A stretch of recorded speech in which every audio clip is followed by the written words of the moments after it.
morning, everybody, and good afternoon for those of you listening from the East Coast. Welcome to day 2 of the Teaching and Learning Conference. My name is Jeff Hall. I am in the Division of General Education, and I'm honored to moderate the Dean's panel today. With me today are our 4 college executive deans and our executive dean of the Division of General Education. You submitted questions, we went through them, and we will ask them today. So I have 13 questions lined up. Hopefully we'll get them all in an hour. But before we begin, I'd like to have each of our deans introduce themselves. Hi, everyone. Hi, everyone. There you go.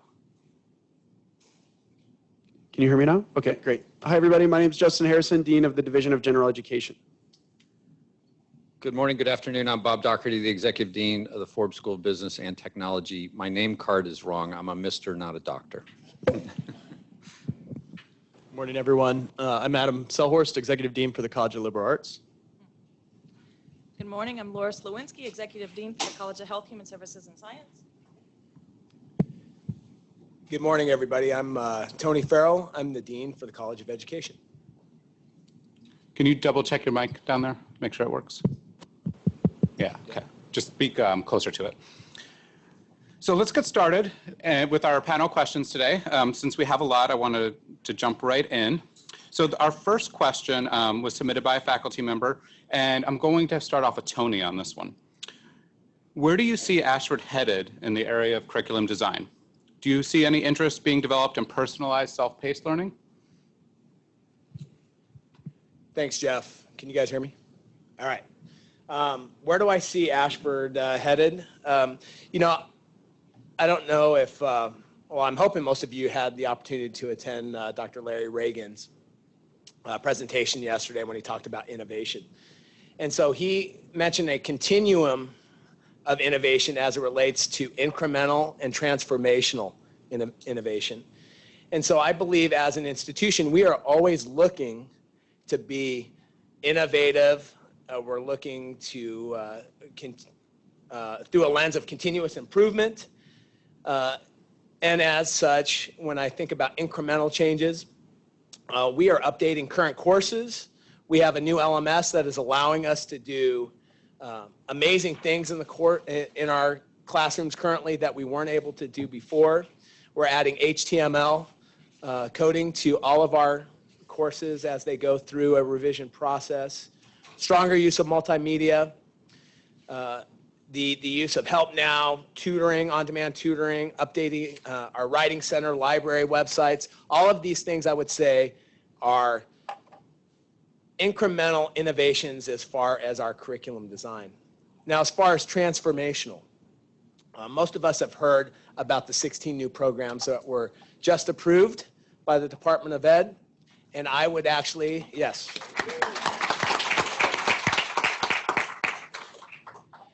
And when I think about our 16 programs, as I frame it with my faculty, and I'll frame it with this group as well, I actually believe it's 17 new programs because our MSIDT program, which was approved as a traditional master's degree program by the Department of Education, actually has a 2-pronged delivery model. One is the traditional model, and one is our first, Ashford's first competency-based education program, which I think is an amazing accomplishment for this university.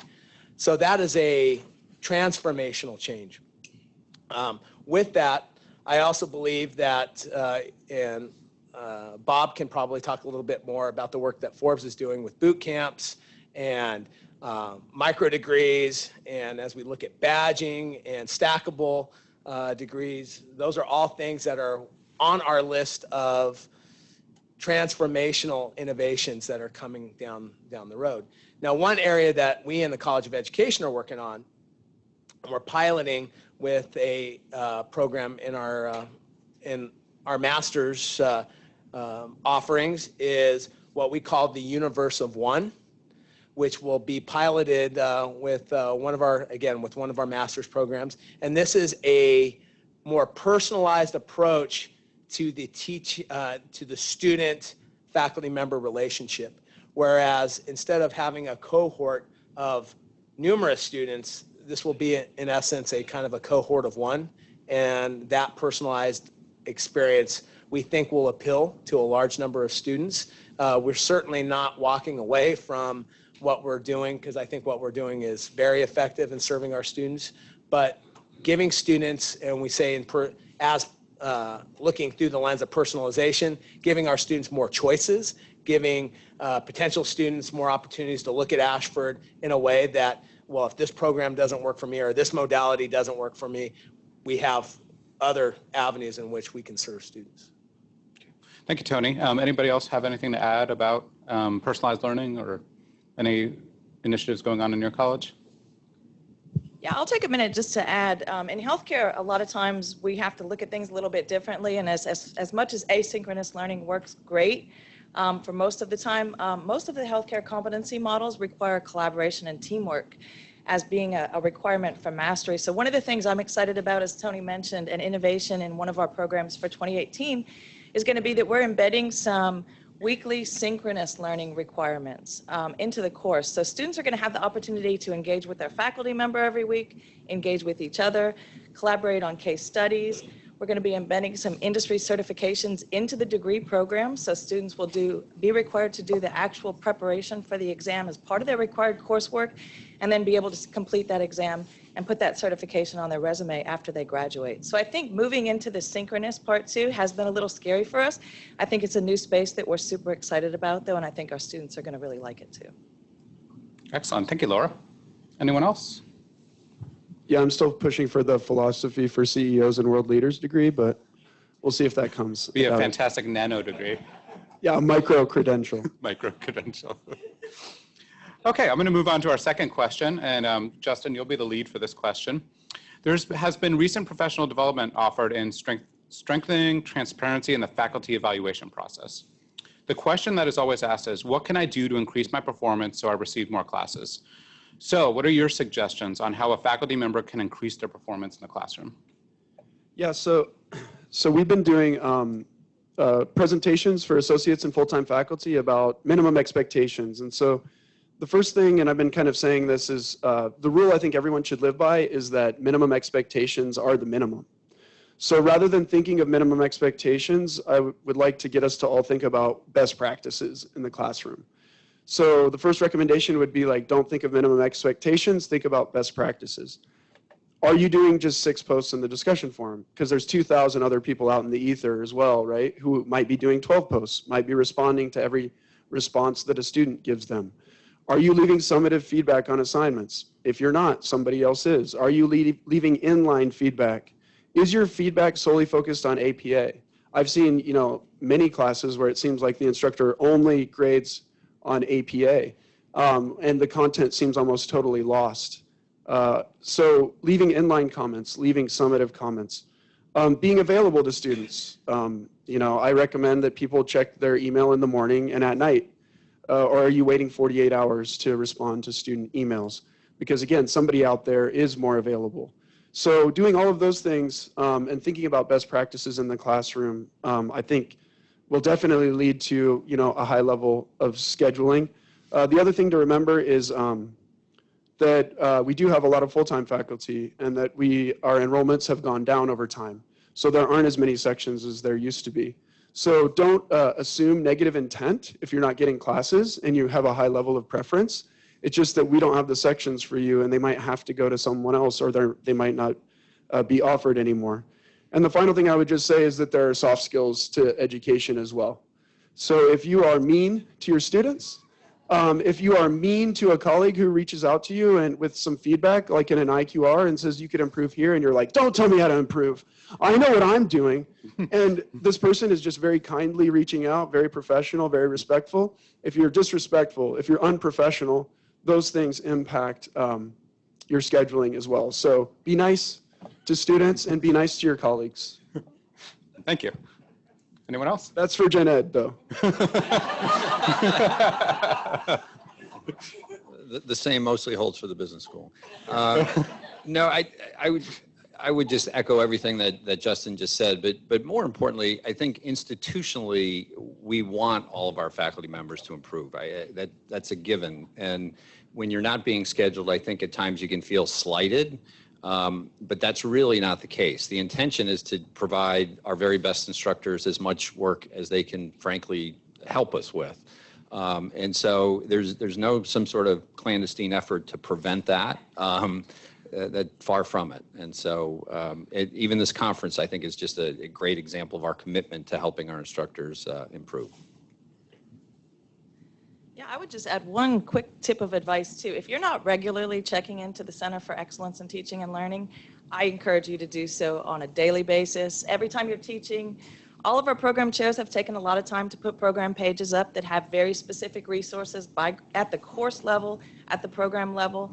We also have resources in the Faculty Resource Development Center that'll help you in pretty much any area of teaching and learning that you want to explore further. So if you're not checking out CEDL, check it out. Thank you, Laura. Yeah, CEDL is a fantastic resource, along with logging your professional development hours also is a great tip. Okay, our next question, Adam, you're the lead for this question. What is Ashford doing to support student success and engagement? A lot. Next question. No? Sorry, I thought this was Congress. No, we are doing a lot of different things. There's a couple initiatives I'd like to just kind of focus on and talk about because I think they're really interesting and kind of innovative. The first one, I went to the South by Southwest conference last year, and a lot of people are probably getting sick of hearing me tell this story. Basically, the whole conference was virtual reality and chatbots over and over and over. And so, I brought the idea of chatbots back here and said, how can we do this in our classrooms maybe to answer a lot of those questions that the faculty get over and over and over again that faculty are probably sick of answering, like when do I have to hand this in by, what's the late policy, on and on, things that aren't very high level, right? So we're looking to pilot that early next year, inserting this chatbot into the classroom where a student can go on and simply ask, when is this due or something like that. And that should hopefully free up time for faculty to answer higher level questions, maybe reach out to students more often, have a better engagement with them on more higher level things, right? And then tied in with that also, there's kind of a social media platform to that. So the students will all be put into kind of a Facebook type room together, and it'll allow them to chat with each other. So student to student engagement, I think, is something that we've underutilized a little bit here.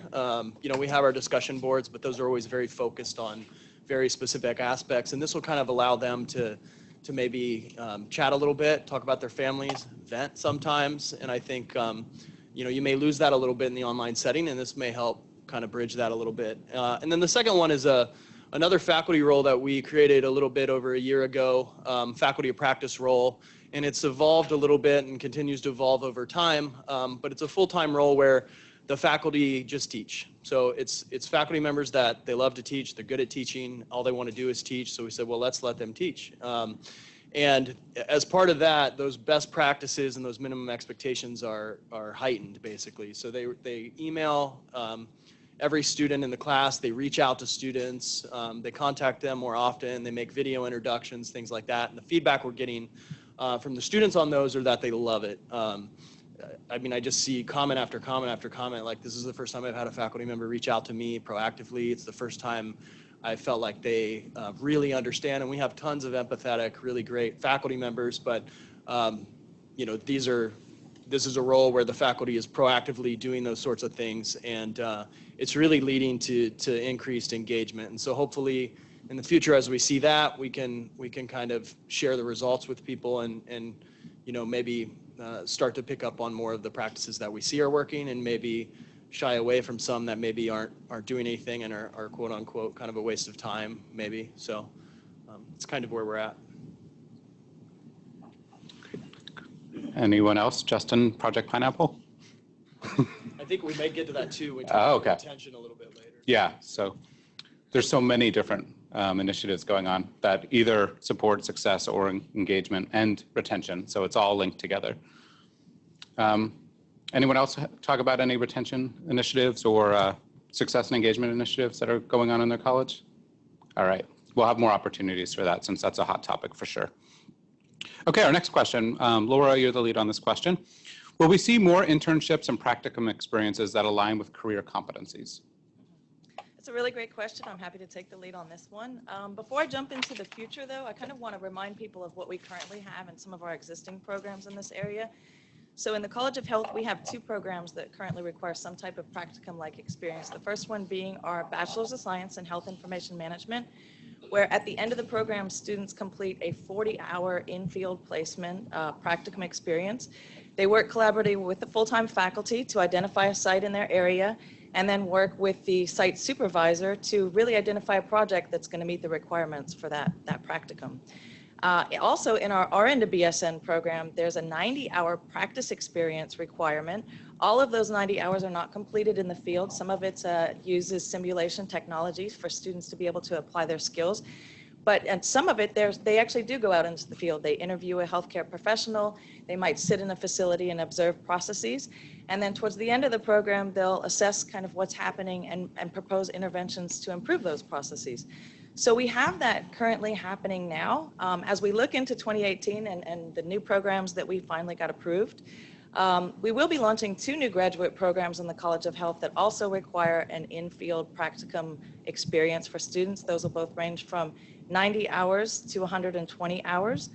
And I'm excited to mention, too, that we're going to be launching an undergraduate program that will have a virtual service learning component embedded into the capstone course for that program.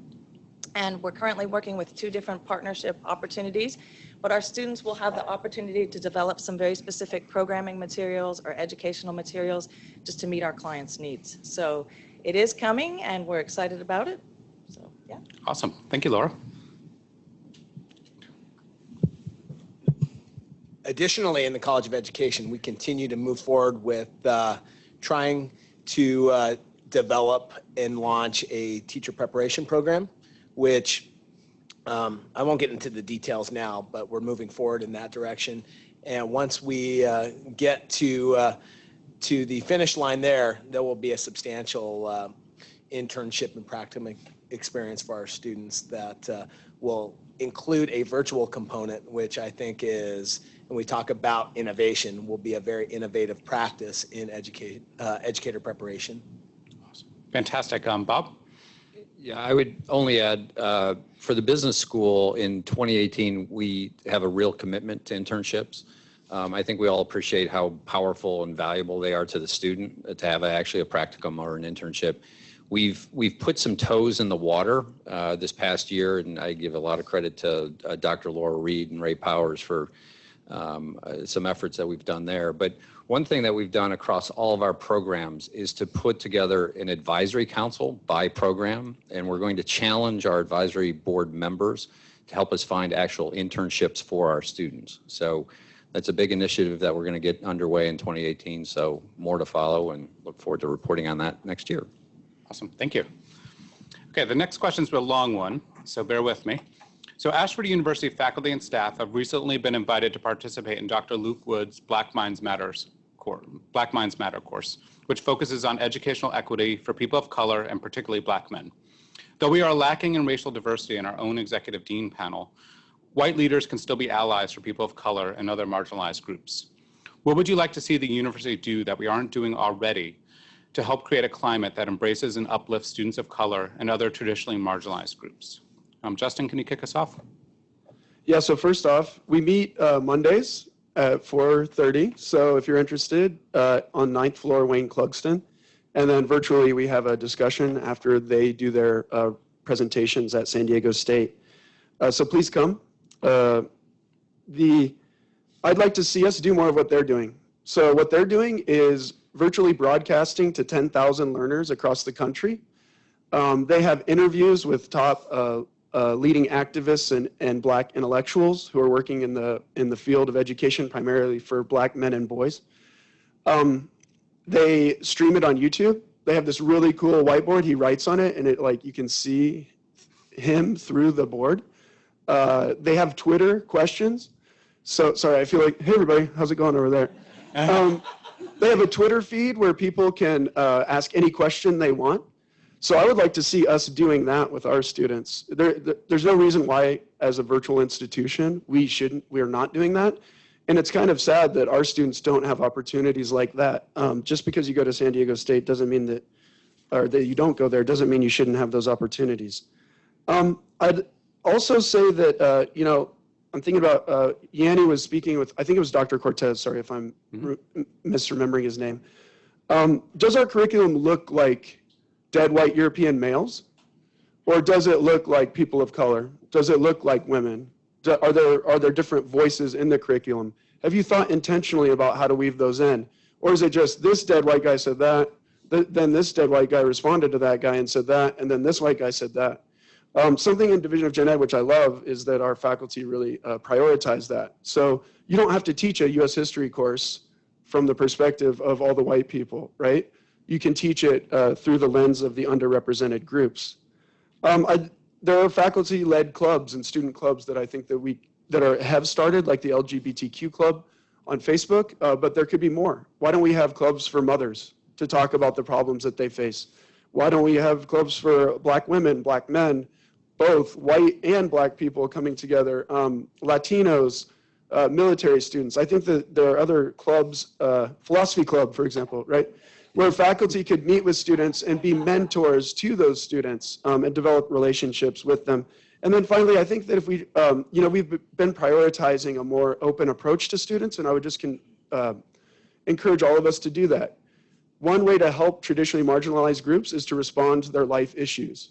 If you deduct 20% off a student's paper because she had a baby in week 5, that's mean, going back to my previous very eloquent way of saying it.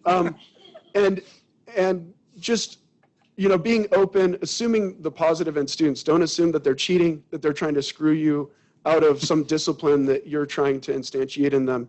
Instead, just think like, oh yeah, maybe their life is really hard right now. Maybe they have 2 sick kids. Maybe their brother got murdered on the street, which is a student that we're working with right now. And she couldn't deal with it, obviously. So anyway, I think a lot of these groups have a lot of things going on in their lives. And so the more that we can be kind and open and compassionate and cater to their needs, the better the educational outcomes for them. Well said. Anyone else want to speak to this topic? Bob? Yeah, I would. And not to be too much of an academic here, but I'm a huge believer that if you understand an organization's values, you'll understand how people behave inside that organization. And so I really think institutionally across Bridgepoint, across Ashford, across the University of the Rockies, we truly need to have an explicit value around diversity and be very cognizant and present around hiring people. So my colleagues, my senior colleagues who I absolutely love at the Forbes School of Business and Technology, we're all a bunch of middle-aged white guys. Now, I think we're actually pretty good at our jobs, quite candidly, but we need, and Dr. Laura Noon, Palmer Noon is very aware of this, our next hire of associate dean, I guarantee you, will not be a middle-aged white guy. So, but again, it's a value system. We need institutionally for everybody in the whole organization to be committed to that. So, thank you. Okay, our next question. Tony, if you can kick us off on this one. What are your goals for faculty success at Ashford for 2018? Thanks, Jeff. And I think this is a very important question as it relates to, and listening to Bob talk about the values of an institution. You know, I'm trying to, you know, say this as tactfully as possible. You know, our purpose as an institution and the purpose of our faculty should be student success. I'll say it again. The purpose of our institution and our faculty should be student success.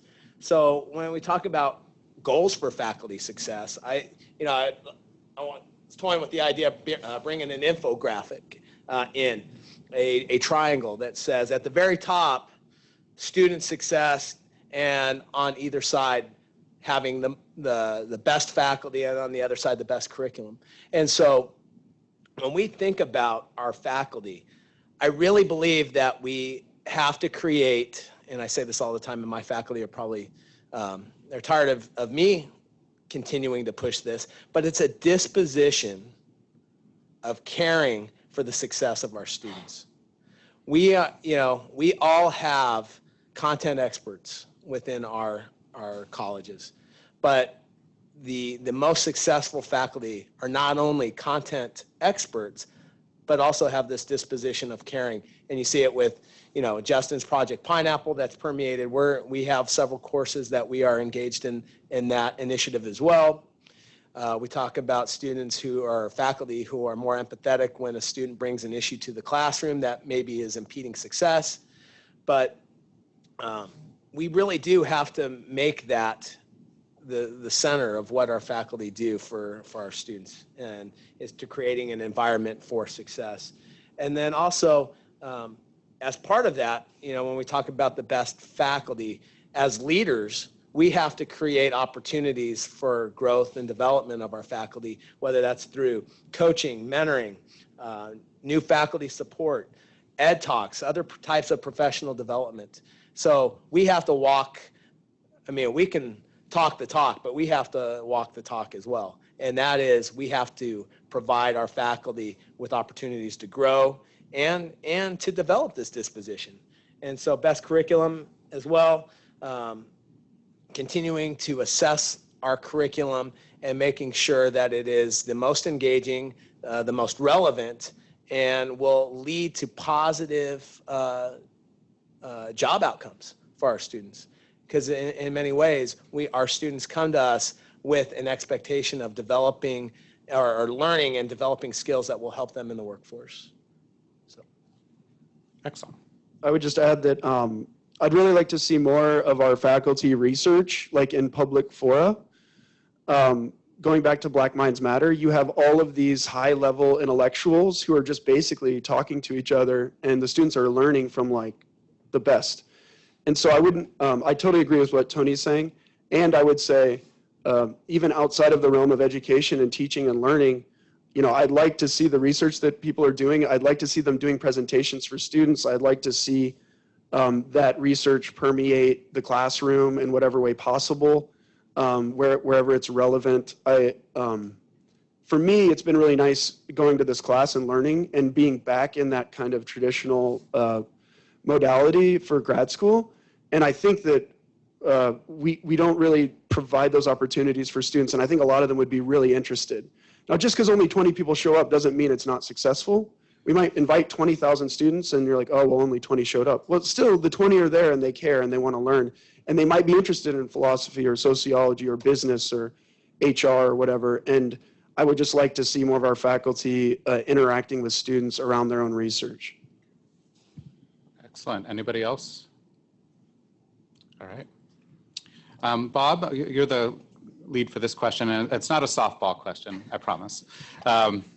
What gives you the greatest joy in your role as dean? And leadership positions can be both rewarding and challenging. What are your biggest challenges, and what can we as faculty, so obviously a full-time faculty member or associate faculty ask this question, do to make your job more productive? That is a softball question. And sincerely, a great many things give me joy. First and foremost is working with my colleagues, Jorge Cardenas, Ray Powers, Don McKay, and Ken Edick. I'm truly blessed to work with great people, as well as my fellow deans. What gets me out of bed and what I love to do is help people be successful. Everybody in this room, everybody online wants to win. Everybody wants to be successful. And so in your own small way, if you can help enable that, that's just the best part about being alive. I mean, that's the best part about being an educator, is you actually are enlightening people, and you can see the lights go off, and you're changing their lives in profound ways. That's what I love to do. I could wax for hours on what is leadership and what it takes to be a great leader. In terms of what full-time faculty members can do, Justin already very eloquently enumerated a great many things. The one challenge I would encourage all of us to do is be better today than you were yesterday. Be better today than you were yesterday. Tomorrow, be better than you were today.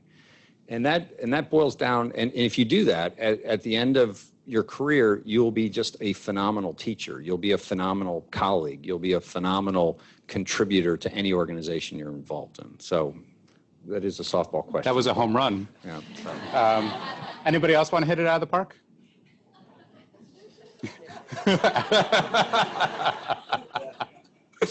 No takers? Okay. All right, we'll get back to the hardball questions. But it was nice to have a little break. But excellent answer, Bob. Okay, Adam, this is where we'll get into some really good stuff. What initiatives are underway to help increase student retention, and how can faculty help? Yeah, so like I said, we started talking about a lot of this already because so much of the student engagement and everything is all tied together with retention. It's no secret our retention isn't, where we want it to be. And even if it was where we want it to be, we would still probably try and make it, higher and higher, because that's obviously the goal of why we're all here, is to get students to graduate. So we're doing a lot of different things. I think we could probably have 2 hours on just this with all the deans of what's going on. I know what's going on in COLA and some of the things that we're doing. A lot of different pilots and trials on innovative things in the classroom. One of them using virtual reality in the discussions. It's augmented reality right now. We're not using the big expensive equipment or anything, but with $5 Google Cardboard, you can do things that really increase the engagement and the interest in the students, and hopefully bring them into a scenario where it's something that's a lot more applicable to their lives, and they're more likely to hang around if they see that. Some of the other stuff we're doing using social media. So the world runs on social media these days, and getting students to respond to Twitter feeds or look at Twitter feeds or seeing what's going on in the world. I think that's bringing a different interest to the classroom. Instead of reading a textbook, read these 100 pages and write a 10-page paper.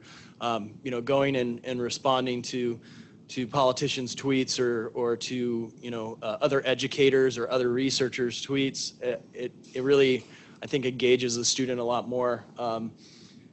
Some of the other things too have relied on faculty delivery. So last year we piloted what if we expand the late policy. So to Justin's point, just of not being mean, being a little empathetic. If we extend the late policy a couple days, what does that look like? And we saw, it could lead to huge retention gains. I mean, upwards of maybe even something like 6%. And so what, the second half of the question was, how can faculty help? And I would say in a lot of these initiatives,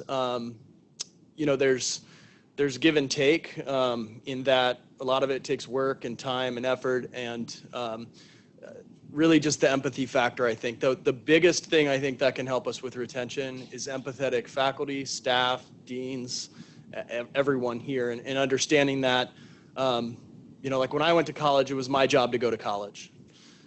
Almost all of our students, it is not their job to go to college. It's their dream to go to college. That doesn't mean we have to dumb down the material. The classes don't have to be less rigorous.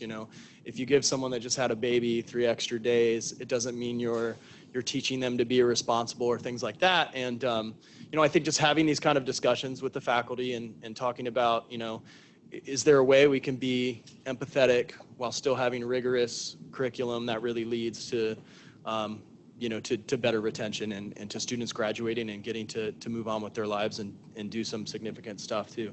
The other thing that I'd like to kind of throw it over to Justin. I know the one big thing people keep talking about is pineapple, and everyone's like, why the heck are they talking about pineapples?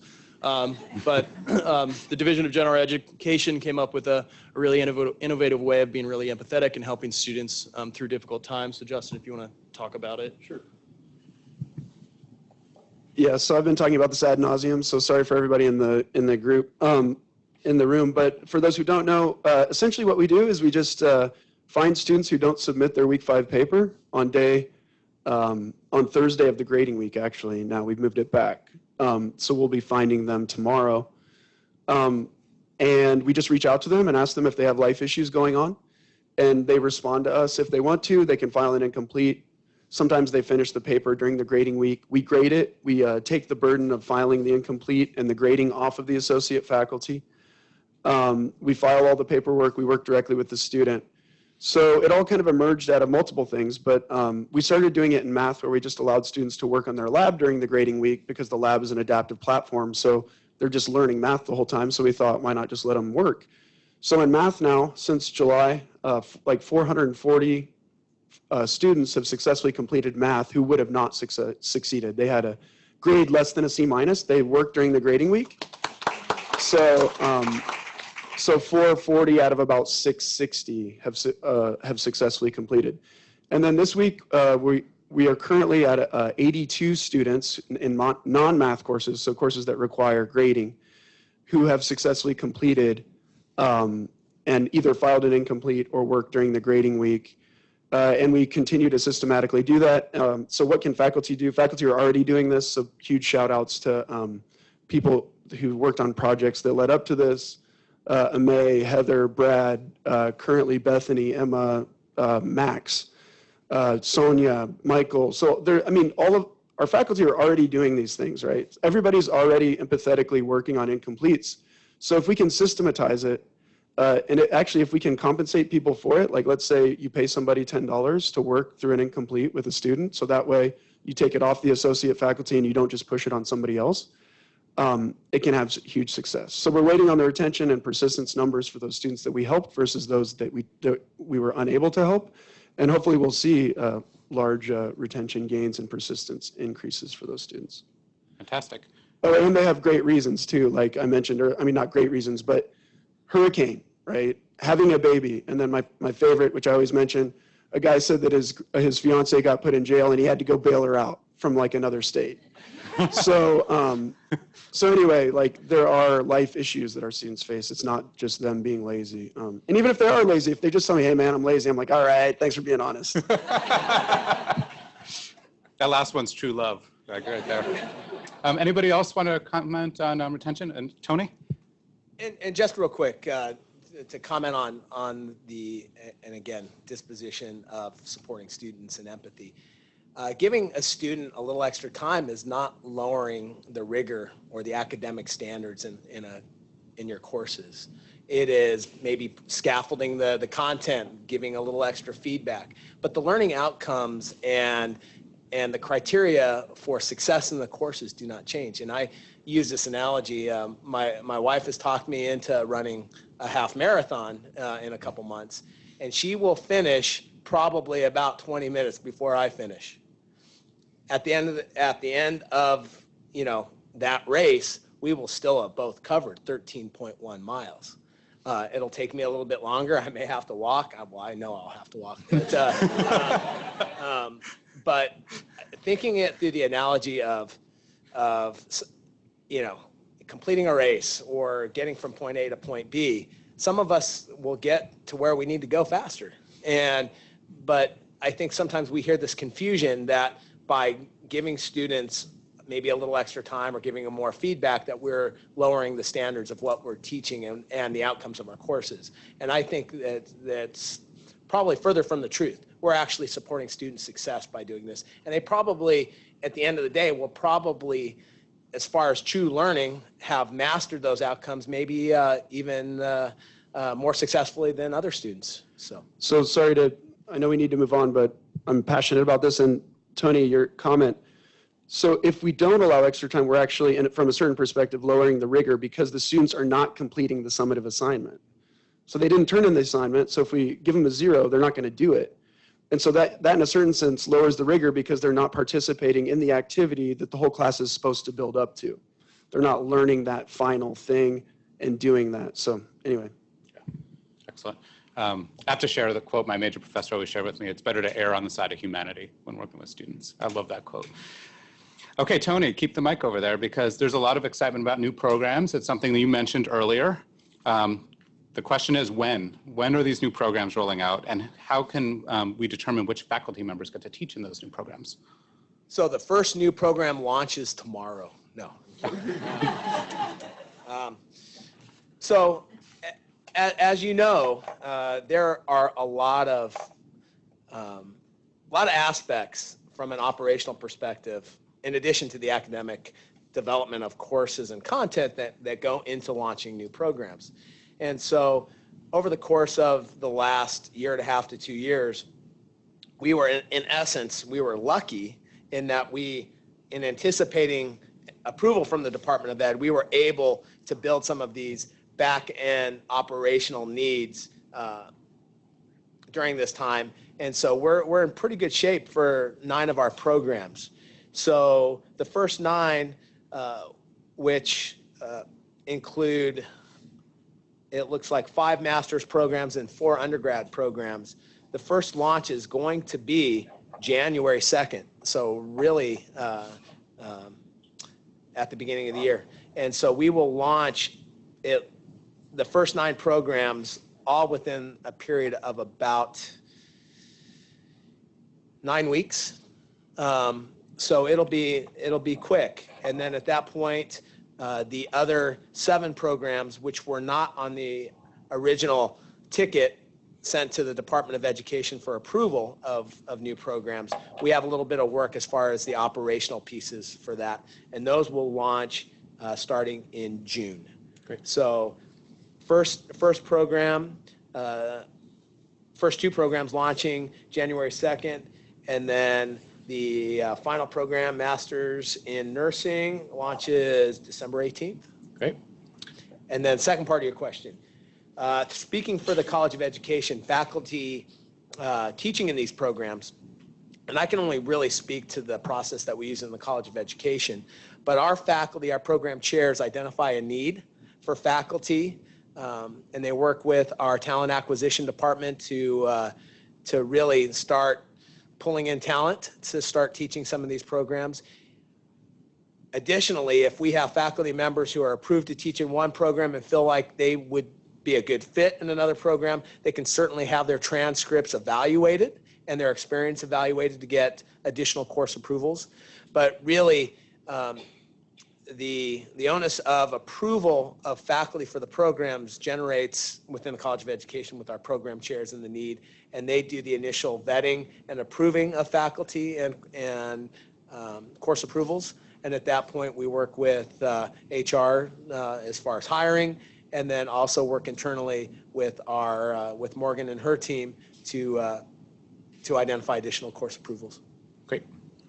Anybody else want to talk about new programs? Laura or Bob? I know you have several of them, but I think Tony covered it quite well. Yeah. Okay. So Laura, how can we leverage Canvas to engage and retain our students? For example, what are your thoughts on using video for feedback and discussion responses? Yeah, I think that's a great question. I think we have a lot of opportunity with Canvas, and as Tony just mentioned, with all these new programs launching in Canvas, where our students, that is going to be their first and only experience at Ashford, is a great advantage for us. This question actually makes me think back, though, to my time in healthcare. So before I came to Ashford, I worked at Kaiser Permanente, and I spent several years working on the implementation of electronic health records. And so Tony mentioned earlier Larry Reagan's discussion yesterday about transformational change. That was a transformational change for the healthcare industry. Not saying that e-college was equatable to the paper chart, but we all know e-college had a lot of limitations in terms of how faculty and students could interact, and in terms of what content we could put into that classroom. And so in the sense that electronic health records has really changed healthcare, put that patient in the center.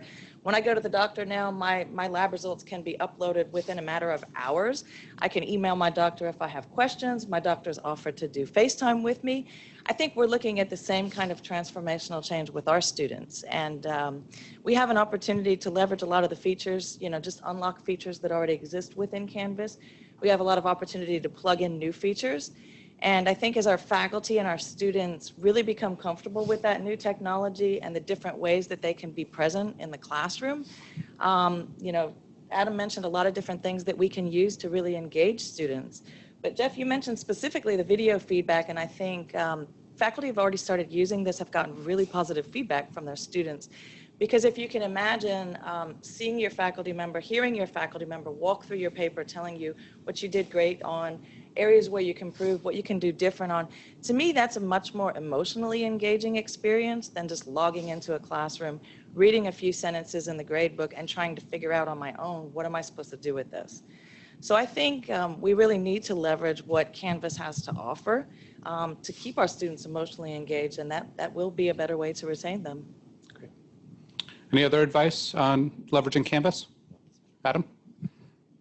Yeah, and maybe not Canvas specifically, but one of the things that comes to mind is, so you mentioned video feedback, but what about video lecturing and things like that? And I know we don't want to, have a 60-minute lecture where students have to go in and stare at it all day, and we know that that's not effective either. But even smaller, maybe even just an announcements or something, 5-minute, quick and dirty. Here's a concept I know you're going to have a problem with. Let me explain it to you in a way that you can understand. Those kind of things help a lot, and I think we could benefit from a lot more of that kind of stuff. I'm taking a class at MIT right now, and they'll do this like 5-minute while they're talking, and there'll be a whiteboard behind them or something that's working out a problem or something like that. And it's just so effective. But again, if you keep them short and you keep them really poignant to what you know they're going to struggle with, I think that it helps immensely.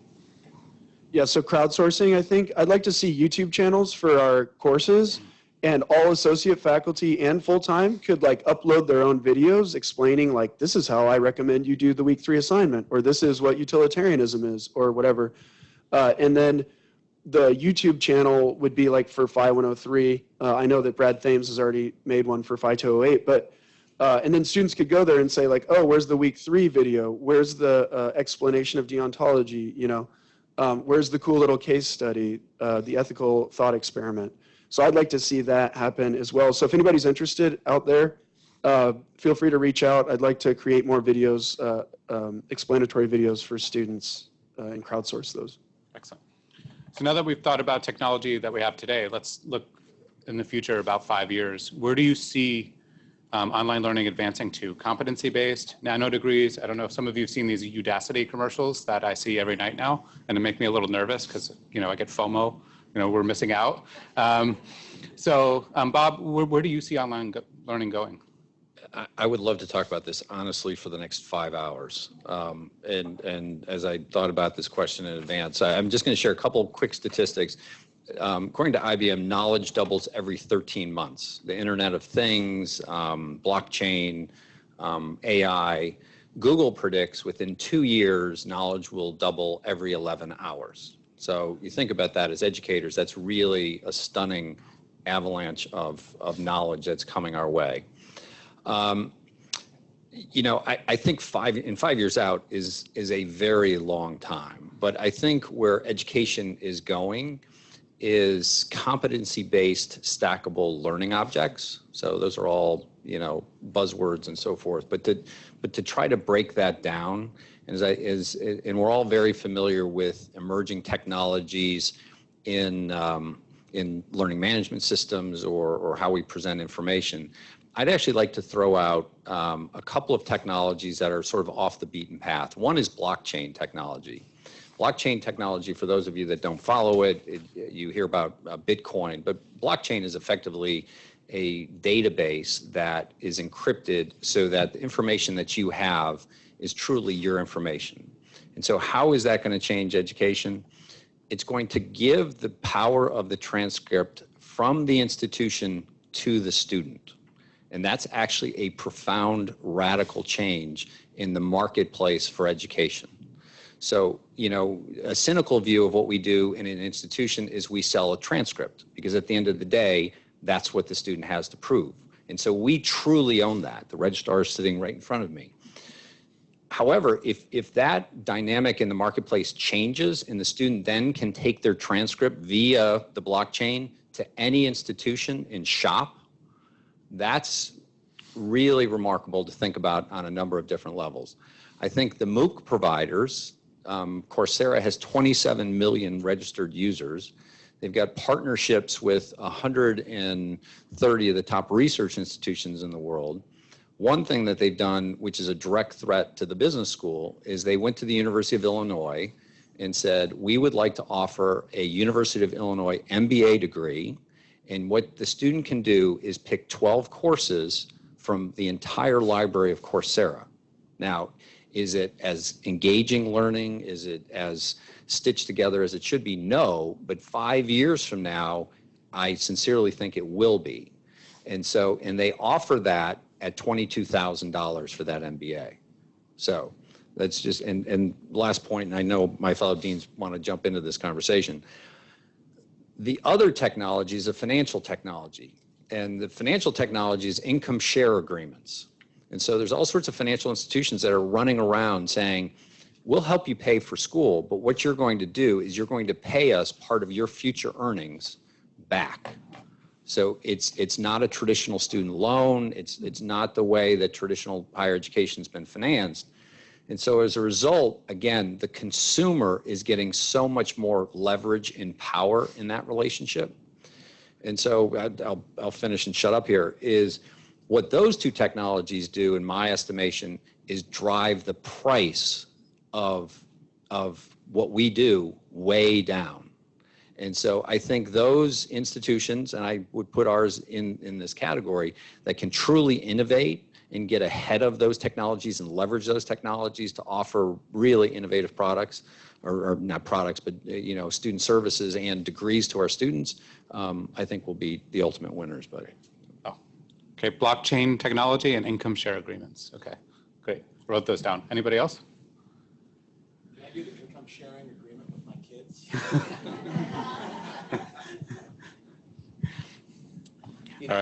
The one thing that I will add, as we're about ready to launch CBE, our first CBE program, is that the competency-based education is kind of a buzzword out there, but at this point there are only 600 plus institutions that are engaged in actually offering CBE programs.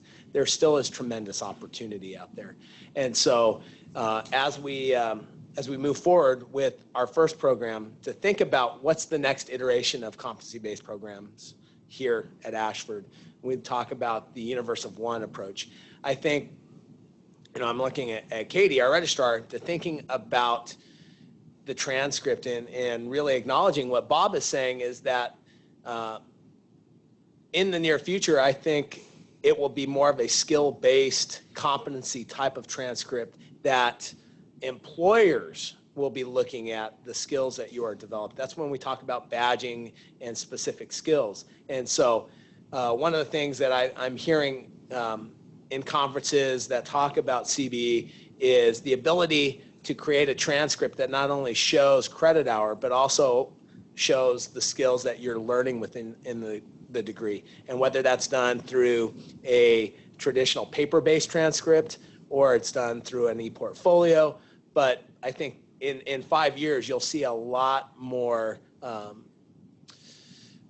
cooperation with industry to look at skills versus, in essence, where did you go to school? It's more of what did you learn? What are the skills? What are the competencies that you have? So I know we need to move on, but so I wrote a paper once, so that we talked about the MOOCs, the massive open online courses, but in my paper I was talking about FOOCs, which is a free open online curriculum. I think there's a day, maybe not in 5 years, but there's a day where everything will be free. I mean, nothing's free, right? But where I could easily put an online philosophy curriculum online. It doesn't require any technology beyond the internet. People in Africa could take online courses from my philosophy curriculum. It could be free. We might figure out ways of assessing content knowledge that don't require human brain power or physical things. So I think that in the future we'll see kind of these free college, right?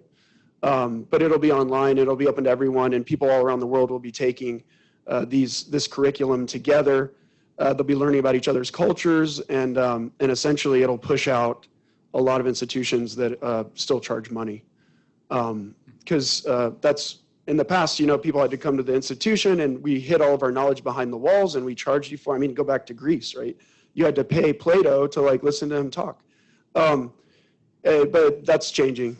That's going to change, and somebody's going to do it. Somebody's going to be at Google's going to be here's a free, totally, and we'll give you a degree. But someday that'll happen, I think. I would just like to add one thing that I learned this past week. So I was at a Forbes event for chief marketing officers, and I had a chance to spend a lot of time with the head of Electronic Arts. So for those of you that don't know, Electronic Arts is a gaming company, and I think gaming over the next 5 years, if you look 5 years ago, gaming was sort of a dirty word in academic circles for the most part. I think gaming is one of those trends that we can adopt. One thing that they do at Electronic Arts, and having teenagers that play video games, I was especially interested in this, is they study brain waves and brain chemistry while you're actually in a game scenario.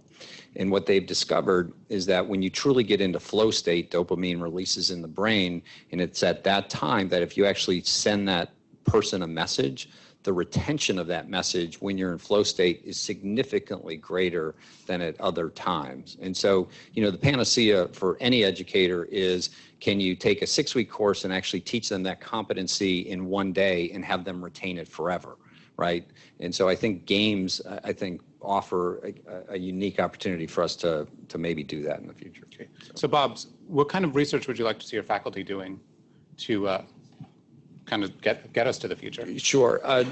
Just quickly, we're a teaching institution, and I think, across the board, not all of our faculty members have the same level of competency as it relates to research. That being said, I think everybody needs to understand the scientific methods. I think everybody needs to be aware of emerging publishing standards. Specifically for the business school, and I think Adam or Justin may have said it earlier, I would really encourage our faculty members to get their research out. In fact, perhaps sooner than when they've actually completed their entire research study. And social media provides so many different outlets to start to communicate what you're thinking about, what you're researching. And so that's something at the business school we're certainly going to be encouraging. Thank you. Adam? I think Ashford provides a lot of opportunity too for full-time faculty that want to publish. So whether it be in your discipline, if you are interested in teaching research or teaching and learning research, especially online, we have this mountain of data that we may look at internally, but then we never really do anything with. I mean, I'm guessing you could probably come up with 100 different papers right now, and you wouldn't even have to run the data. You would just have to find it and analyze it, but it's somewhere hanging around this institution. So there's opportunities there for people that do want to work on, teaching and learning research. And then there's other opportunities. Dr. Cortez yesterday was talking about diversity research, especially in higher education, and he was looking for papers to share with us, and he couldn't really find any. So there's like 5 out there, literally like 5 papers on diversity and equity research in like online education. And so if, we have a very diverse, depending on how you define diverse population of students, that we could, ask some very general questions and get some very probably good answers and some very probably even groundbreaking publications that might actually get some real traction and stuff. So if any faculty are interested in working on equity or diversity in higher ed, especially as it goes to online education, there's opportunities there. Great. So we won't have time to get to our last question, but I'll state it anyway so the audience can imagine what they would say, which was, if you could be one of the other deans for just one day, who would it be and why? So, so thank you everybody for your time today, and we look forward to the rest of the conference.